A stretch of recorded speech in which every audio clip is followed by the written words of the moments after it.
recordando de las páginas anteriores, tenemos que algunas ecuaciones útiles son la ecuación de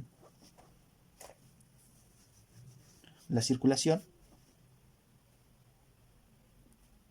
o que el trabajo, mejor dicho, el trabajo se relaciona con la circulación de esta manera.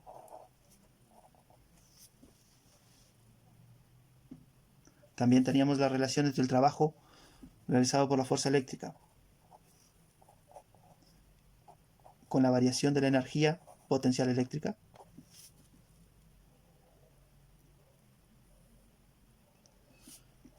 Si hablamos del mismo trabajo, o el trabajo realizado por la fuerza eléctrica, podemos combinar estas dos ecuaciones que fueron vistas en las hojas anteriores y plantear que el producto de la carga eléctrica por la circulación del campo eléctrico será igual al negativo de la variación de la energía eléctrica, como aparece aquí. De aquí es que podemos despejar la circulación del campo eléctrico de esta forma. Aquí aparece la circulación del campo eléctrico relacionada con la variación de la energía potencial eléctrica. El cociente que aparece aquí, ese cociente que está atrapado entre los paréntesis, al igual que la circulación del campo eléctrico, no depende de la carga. Este cociente no depende de la carga eléctrica porque en la propia definición de la circulación de campo eléctrico, la circulación de campo eléctrico se definió en la página anterior como la sumatoria del producto escalar entre el campo eléctrico y los elementos de trayectoria delta R. Aquí no aparece carga eléctrica en esa definición. Y como se demostró anteriormente, o se comentó que la circulación era nula en una trayectoria cerrada y estaba asociada a una fuerza eléctrica conservativa, si esto acá no depende de la carga eléctrica, esta expresión aquí no depende, porque si esto no depende, el resultado de esta división tampoco. Como que dividir la energía eléctrica entre el valor de la carga da un número que no depende de la carga. Se puede expresar a esto de la siguiente forma.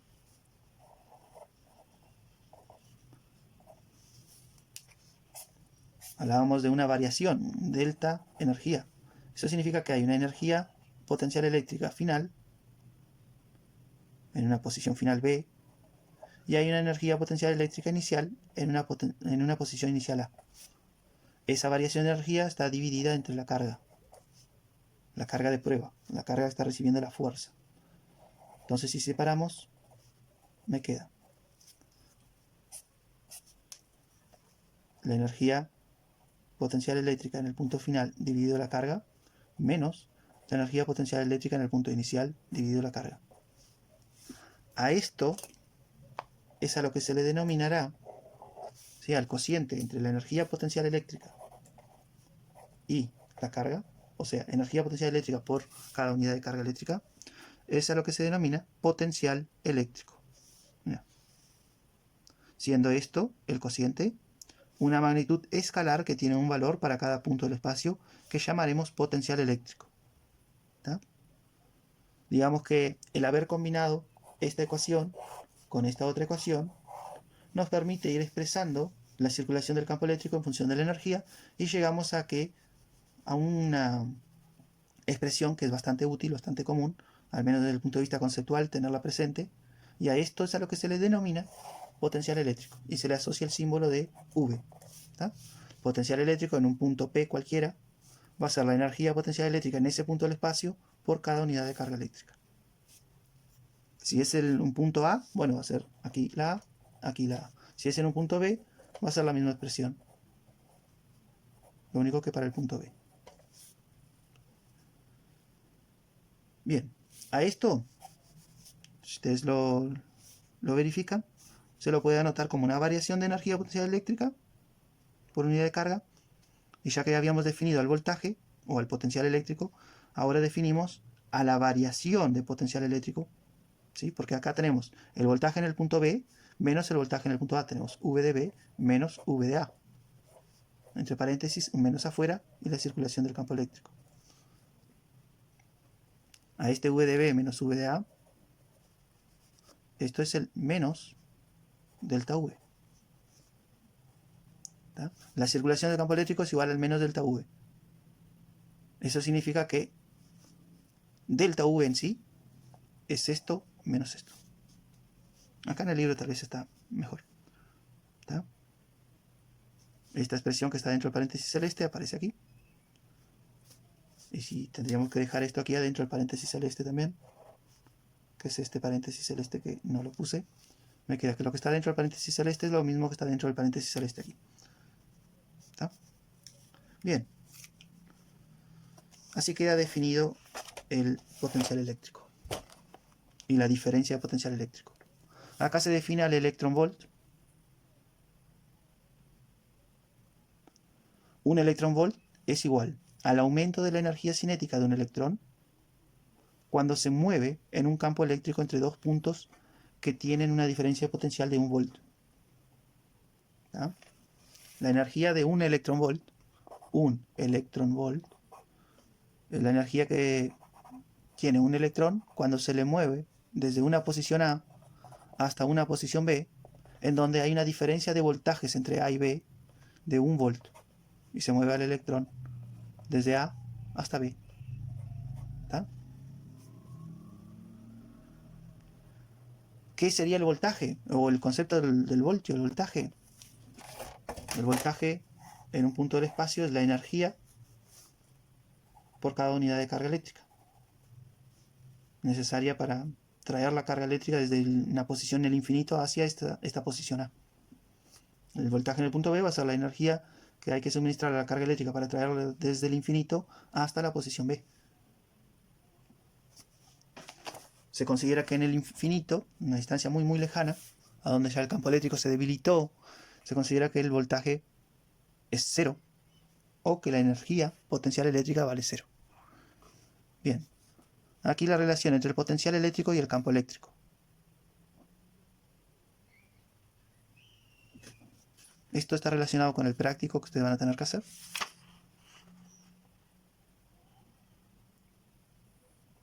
Aquí se deduce una ecuación.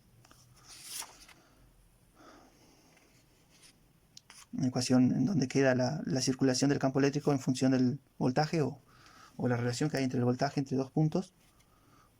Se define a esa diferencia potencial eléctrica entre dos puntos A y B como el opuesto, el negativo, de la circulación del campo eléctrico, para llevar la carga eléctrica desde A hasta B.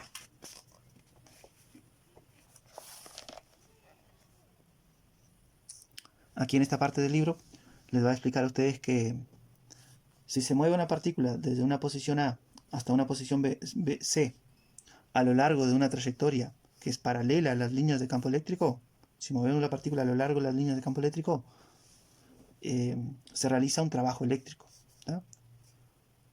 Pero si se mueve la partícula desde la posición C hasta una posición B, esta trayectoria es perpendicular a las líneas de campo eléctrico, el trabajo aquí va a ser nulo. ¿tá? Llevar una partícula desde A hasta C requiere la misma energía que llevarla desde A hasta C y luego hasta B, porque no se requiere energía para llevarla de C a B. Aquí tenemos mejor. Cualquier movimiento de una partícula cargada a través de esta trayectoria curva de color negro no implica ninguna transferencia de energía. ¿tá? Estas líneas de color negro, curvadas, perpendiculares a las líneas celestes de campo eléctrico, se consideran como líneas equipotenciales. Son líneas que contienen todos los puntos del mismo voltaje. ¿tá? Que hay una equipotencial, otra y otra más. Cada vez que se deja una partícula en alguno de estos puntos, va a estar teniendo el mismo valor de energía eléctrica el sistema. Si se la pone en esta otra línea, bueno, cambia el valor de la energía eléctrica porque cambió el voltaje, pero a su vez va a tener, no importa en cuál de los puntos a lo largo de esta línea ustedes la dejen, va a tener el mismo valor de energía. ¿tá? Si la carga eléctrica es positiva, imaginemos que la carga eléctrica que genera el campo eléctrico pintado con celeste, aquí pensemos que hubiera una carga eléctrica positiva. Esta carga eléctrica, si es la que da origen al campo eléctrico, a lo largo que nos alejamos de ella, a medida que nos alejamos, su campo eléctrico se debilita y a su vez su voltaje se debilita. El voltaje generado por ella va a ir disminuyendo. Quiere decir que el voltaje en A es mayor que el voltaje en B. El voltaje en C es igual al voltaje en B. ¿tá? ¿Hacia dónde apunta el vector campo eléctrico? Es hacia donde disminuye el voltaje. En el caso de 3 dimensiones, estas líneas curvadas de equipotenciales, se llaman las líneas equipotenciales, líneas de igual voltaje, en la situación tridimensional serían esferas. Esferas que atrapan en su interior, son concéntricas con la carga que genera el campo eléctrico. ¿Ah? Para que el sistema tenga energía tendríamos que traer una segunda carga eléctrica. Esta es la que da origen al campo, pero tendríamos que traer una segunda carga eléctrica, que sería la carga de prueba, para poder calcular la energía. Esta es la que genera el campo eléctrico y también el campo de potencial se denomina. Cuando calculamos el voltaje se le puede asociar al campo eléctrico un campo de potencial eléctrico. ¿Ah? Tenemos el campo vectorial y el campo de potencial. El campo de potencial ya lo vimos en el otro video. En el video que les hablé sobre esto. ¿Sí? Está más detallado aquí algunos aspectos. Bien. ¿Cómo determinar el campo eléctrico a partir de la diferencia potencial? Aquí se consideran, pueden observar cómo están representadas las líneas, que el campo eléctrico es uniforme. ¿Sí? En este caso de un campo eléctrico uniforme, las superficies equipotenciales van a ser superficies planas. Aquí visto en 3 dimensiones y aquí visto desde 2 dimensiones nada más. Las placas que aparecen acá están representadas de perfil solamente 2 líneas. En este caso, si llevamos una carga eléctrica desde la posición A hasta la posición B, se realiza el mismo trabajo si se la lleva en línea recta hasta B o si se lleva desde A hasta C y luego de C a B. Recordando que se realiza trabajo solamente llevándola desde A a C, porque de C a B no se realiza trabajo y no hay circulación, porque es una trayectoria perpendicular a las líneas celestes que son las líneas de campo eléctrico. El ángulo a lo largo de la trayectoria CB forma 90 grados, vale 90 grados. Entonces la circulación aquí va a ser 0 y el trabajo aquí va a ser 0. Pero acá, de A a C, el trabajo, el ángulo vale 0, coseno de 0 vale 1, y hay trabajo eléctrico y hay circulación eléctrica. ¿Está? Bien. Dice, como el campo eléctrico es uniforme y el tramo delta L es recto, de aquí hasta aquí, es recto, la circulación de campo eléctrico a partir de A a B, la circulación de campo eléctrico para ir desde A hasta B, está dada por esta expresión. Aquí consideraron el ángulo θ. Están tomando el delta L, el ángulo θ vale 0. Están considerando este delta L. Y un ángulo θ que vale 0, coseno de 0 va a dar 1. Entonces, para calcular la circulación y llevar la carga desde A hasta C, a lo largo de esta trayectoria, va a ser simplemente el valor del campo eléctrico por el valor del delta L. ¿Ah? La diferencia de potencial eléctrico entonces va a estar expresada, como vimos anteriormente aquí.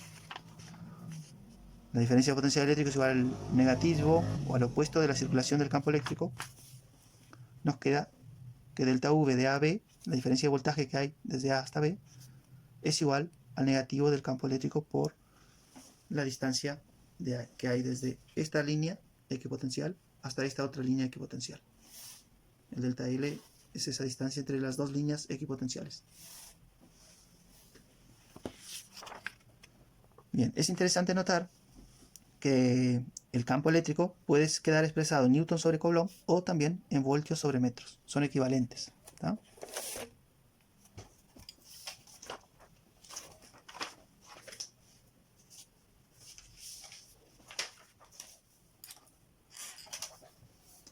Ustedes recordarán que por definición campo eléctrico era igual a fuerza sobre carga. Y esto quedaba, el campo eléctrico quedaba en newtons sobre coulomb. Y ahora estamos comparando newton sobre coulomb y diciendo que es equivalente a tener voltios sobre metros. Los voltios sobre metros, esto estamos hablando de las unidades de medida, ¿no? Campo eléctrico se mide en newton sobre coulomb o se mide en voltios sobre metros. Por definición de voltaje, el voltaje era la energía eléctrica por cada unidad de carga eléctrica. Nos queda que un voltio sería igual a un joule de energía, porque la energía se mide en joule, sobre un coulomb de carga eléctrica. Y el joule, que surge de la definición de trabajo, recuerden que trabajo es fuerza por desplazamiento, un joule de trabajo es igual a 1 newton por metro. Entonces tal vez, si combinamos esto con esto, nos quedaría, y además con esto, nos quedaría que el newton sobre Coulomb es igual al volt sobre metros, y esto es lo que queremos verificar, si son o no iguales. Veremos aquí. El volt sobre metros será M,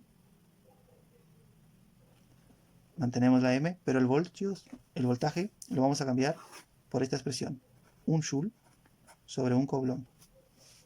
El Coulomb de la unidad de carga eléctrica, el joule, es el que podemos cambiar el joule.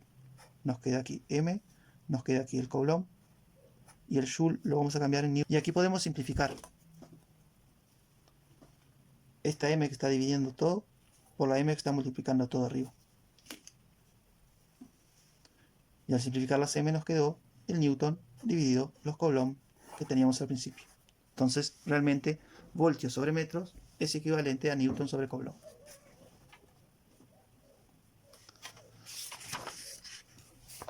Bueno, el potencial eléctrico creado por una carga puntual, ya lo vimos. En el otro video está explicado. Se hace todo el análisis. Ya vimos que si se mueve la carga eléctrica a lo largo de una curva como esta, no se realiza trabajo, ¿tá? O la circulación del campo eléctrico va a ser cero. Ahora, sin embargo, si la movemos a la carga eléctrica a lo largo de una trayectoria radial, una trayectoria que acompañe la línea de campo eléctrico, aquí va a ocurrir que la fuerza eléctrica se va a ir debilitando. La fuerza eléctrica va a ser variable. O el campo eléctrico se va a ir debilitando, va a ser variable. Una manera de llegar a averiguar cómo calcular el trabajo realizado o cómo calcular la circulación del campo eléctrico realizada para llevar una carga desde A hasta B a lo largo de esa trayectoria es lo que tenemos aquí, utilizando la idea del cálculo del área. La gráfica del campo eléctrico, que es variable y va a ir disminuyendo a medida que aumenta R, nos lleva a pensar que multiplicar en la propia definición de circulación de campo eléctrico tenemos un producto entre el valor del campo eléctrico y el valor del elemento de trayectoria diferencial R. Aquí ustedes pueden ver que fueron divididas en pequeñas columnas la gráfica, y al ser divididas en pequeñas columnas, cada ancho de columna representa un pequeño diferencial R, y la altura de la columna representa la intensidad del campo eléctrico, el módulo del campo eléctrico para esa pequeña porción diferencial R. Y si tenemos el cálculo de hacer campo eléctrico por diferencial R, estaríamos calculando el área de un pequeño rectángulo. Y si hay que hacer la sumatoria, estaríamos calculando el área de toda esta zona, ¿sí?, que está comprendida entre la curva de la gráfica del campo eléctrico y estas dos posiciones. Para no estar complicando demasiado en el cálculo, se puede aplicar aquí la ecuación de la media geométrica. Aquí ustedes pueden obviar un poquito estos cálculos, se pone muy engorroso. Se llega a esta expresión para la diferencia de potencial eléctrico entre los puntos A y B, entre estos dos puntos A y B, y se dice que esa diferencia de potencial eléctrico va a ser igual a una diferencia entre dos expresiones, una que depende de R de B y la otra que depende de R de A. Acá se define al potencial eléctrico a una distancia muy grande, R de B muy grande, como que el voltaje vale 0 en el punto B. En base a esa definición, que el voltaje vale 0 en el infinito, es que el primer término de la resta, este primer término, tiende a 0, ¿sí? Esto tiende a 0 cuando R es muy grande. Quiere decir que V de B, esta parte es 0 cuando esto es 0. Cuando R es muy grande, digo. Esto es 0 cuando esto R es muy grande. Entonces se borró R de acá, se borró este término, me quedó solamente esto, la parte negativa. Aquí se mantuvo el delta V, pero luego dice, como le asignamos el valor 0 al potencial en el punto B, ya lo borran al B también, queda solamente V de A igual a esto. Se borraron los menos porque no son necesarios. De esta manera, el potencial eléctrico creado por una partícula cargada en un punto situado a una distancia r de la misma viene dada por esta ecuación. ¿Tá? Esta es la ecuación para calcular el campo eléctrico creado por una carga puntual en un punto cualquiera, ¿tá? Partiendo de la definición que en el infinito el voltaje es cero. Analizando esta expresión, vemos que el potencial eléctrico de una partícula cargada positivamente disminuye a medida que aumenta la distancia a la misma. ¿Tá? Si la partícula es positiva y nos alejamos de ella, estaríamos saliendo de un voltaje grande y acercándonos, disminuyendo y acercándonos al voltaje cero. Si la partícula tiene carga negativa, las líneas de campo son radiales hacia la partícula, por lo tanto, son hacia la partícula, por lo tanto el potencial disminuye aún más al acercarse a la carga eléctrica negativa. ¿Tá? Una carga positiva tiene potencial positivo y una carga eléctrica negativa tiene potencial negativo menor que cero. Al haber tomado como referencia el potencial cero a una distancia muy grande de la partícula, queda claro que el potencial creado por una partícula cargada negativamente es negativo en todos los puntos del espacio. Bien, tenemos ahora los conductores y el potencial eléctrico. ¿Tá? En estos dos dibujos se analiza el hecho de que este dibujo va asociado a este párrafo y dice que una de las propiedades de los conductores en equilibrio electrostático es que el campo eléctrico dentro de los mismos es nulo. Imaginen que esta figura representa un pedazo de hierro, ¿tá? Una porción de hierro o una moneda. Y aquí lo que les está diciendo a ustedes es que el campo eléctrico adentro del hierro es nulo, en una situación electrostática, en una situación en la cual las cargas eléctricas estén estáticas en reposo. Quiere decir que las fuerzas internas entre las cargas eléctricas alcanzó un equilibrio y ya las cargas que estaban libres no tienen por qué moverse más. ¿Tá? Si se depositan aquí algunas cargas eléctricas en exceso, algunas cargas eléctricas positivas de más o algunas cargas eléctricas negativas de más, ellas van a empezar a moverse y a alejarse unas de otras, ejerciendo fuerzas de repulsión hasta que logren separarse lo máximo que puedan y mantenerse unidas al metal, pero al mismo tiempo lo más lejanas unas de las otras, hasta alcanzar el equilibrio. En ese caso, cuando alcanza el equilibrio, en el momento que las cargas eléctricas dejan de estar, por así decirlo, distribuyéndose, una vez que se detiene el flujo de cargas eléctricas, adentro del metal desaparecen los campos eléctricos estáticos. ¿Tá? Bien, por lo tanto, si tomamos dos puntos A y B cualesquiera del conductor y calculamos la diferencia de potencial entre ellos, la misma va a ser nula. No va a haber diferencia de potencial eléctrico entre dos puntos internos del conductor. Incluso la propia superficie del conductor, la propia superficie metálica, es una equipotencial, es una superficie equipotencial. Pensemos en el caso de este metal. Tiene una forma algo así. Aquí tenemos representadas las líneas de campo eléctrico.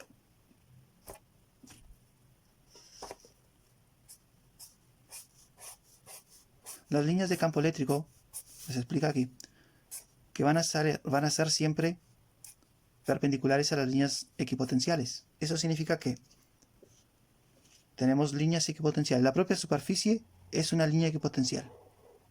Pero las otras líneas equipotenciales también van a ser, de cierta forma, una versión más grande, una réplica, una copia de la propia superficie del conductor.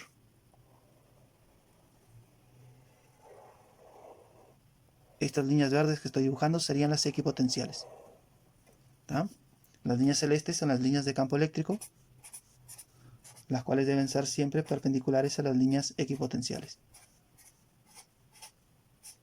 No voy a pintar con celeste líneas aquí adentro del metal, porque no hay campo eléctrico. Aquí el campo eléctrico es 0 voltio.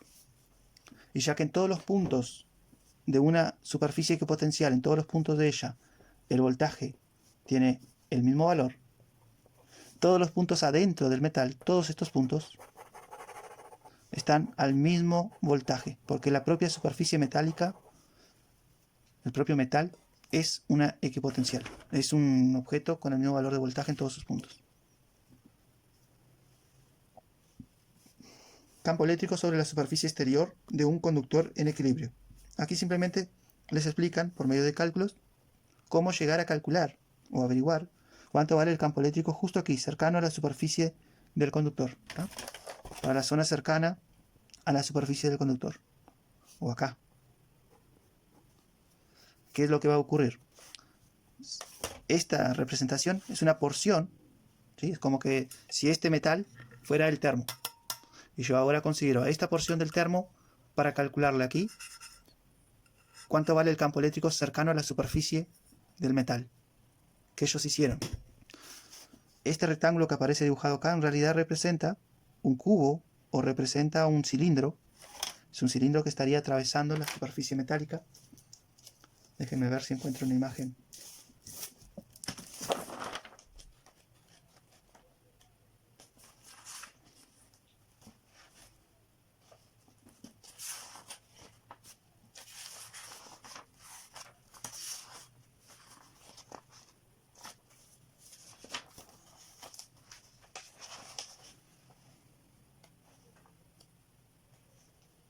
No, no la encontré.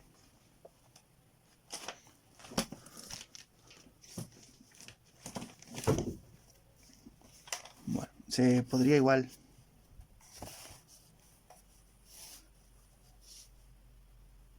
Ustedes tienen que imaginarse que este rectángulo corresponde a una superficie, a un cubo en realidad.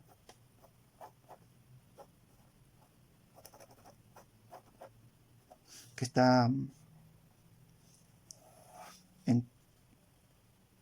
calzado justo. No. Bueno. Esta figura rectangular en realidad representa un cubo o representa un cilindro que está atravesando una porción de estos metales, de la superficie de estos metales. ¿Tá? Y lo que les dice es que aquí adentro, como habíamos visto en el capítulo sobre ley de Gauss,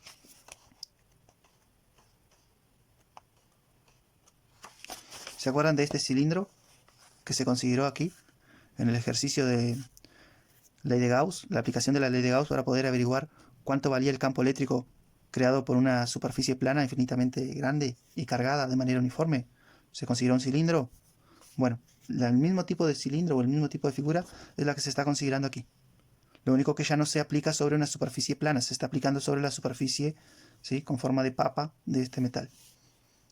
Aquí se seleccionó con línea negra, un trazo ancho, la superficie del metal, el dibujo, y se considera que adentro del metal, adentro, la parte interna, el campo eléctrico es nulo. Entonces, no hay flujo de campo eléctrico en esta cara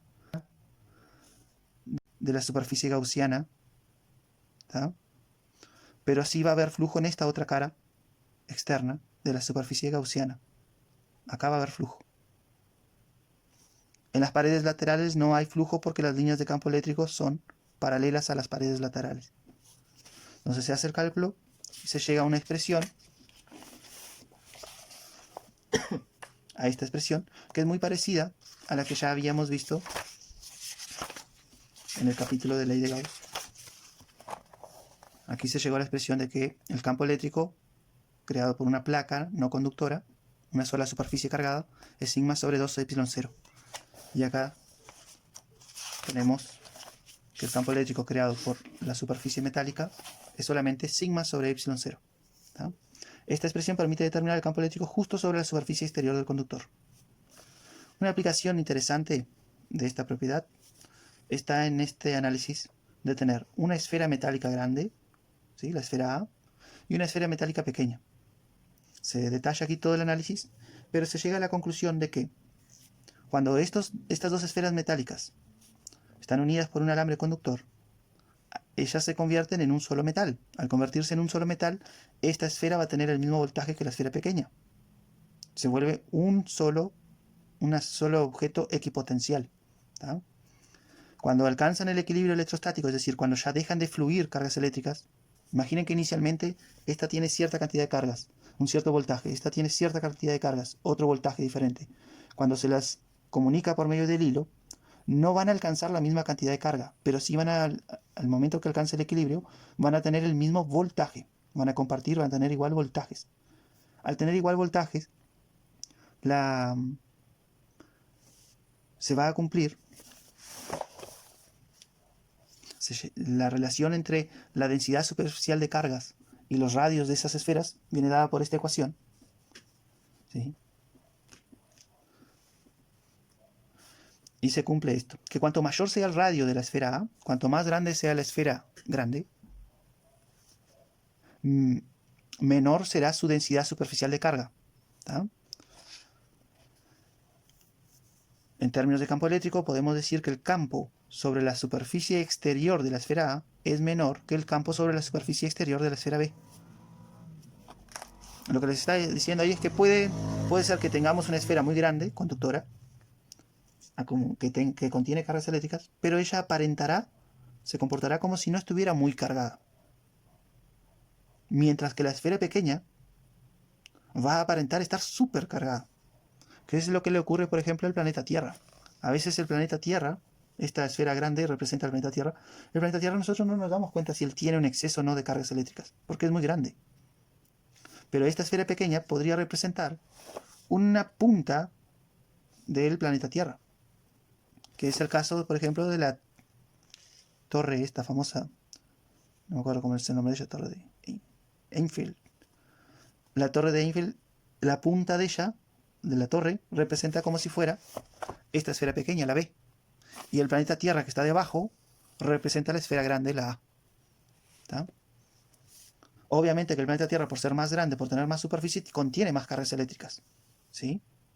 Pero, de cierta manera, como que todas las cargas eléctricas que se encuentran en la zona del planeta Tierra estarían de cierta manera rechazando, repulsando, ejerciendo fuerza de repulsión a las cargas eléctricas que se encuentran en la punta de la torre. Entonces, hay mayor tendencia a que estas cargas eléctricas en la punta sean arrancadas hacia afuera. ¿Tá? Y eso ocurre en los días de tormenta o en donde hay una diferencia de cargas eléctricas muy grande entre la superficie de la Tierra, esta zona de la superficie de la Tierra, con las nubes en la atmósfera. La situación descrita para el sistema de conductores la podemos generalizar para un conductor cualquiera de curvatura variable, lo que implica que las zonas más agudas del mismo presentan mayor densidad superficial de carga. Las zonas más agudas serían justamente las que tienen forma de punta, ¿no? Aguda o puntiaguda. Este fenómeno se conoce habitualmente como poder de las puntas y es la base del funcionamiento de un pararrayos. ¿Tá? La idea de los pararrayos es justamente que por medio de la punta de una torre o de una punta metálica se pueda hacer con que el exceso de carga eléctrica escape por ahí. ¿Tá? O baje por ahí. Bueno, aquí terminamos el capítulo.